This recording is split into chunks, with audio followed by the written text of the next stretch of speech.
సేవా పరిచర్యను వారి సాక్ష్య జీవితమును మేము వేడుక చేయుటకు మాకు ఇచ్చిన ఈ చక్కని అవకాశమును బట్టి మీకు వందనములు చెల్లిస్తూ ఉన్నాం.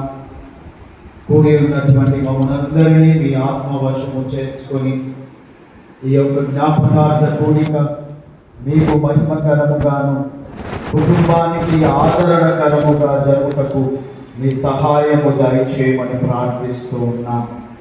మరణము అంతము కాదని ప్రభువా, మీరు మరణపు ముళ్ళును విరిచిన దేవుడు కనుక మీరు జీవించుచున్నట్టుగా మేమును జీవిస్తామనే ఆ గొప్ప దృఢ విశ్వాసము నిరీక్షణతో ఈ యొక్క మెమోరియల్ థ్యాంక్స్ గివింగ్ సర్వీస్లో మేము ముందుకు కొనసాగుటకు మీ పరిశుద్ధాత్మ సహాయము నడిపింపు అనుగ్రహించుమని యేసు దివ్య నామమున ప్రార్థించి వేడుకొంచున్నాము.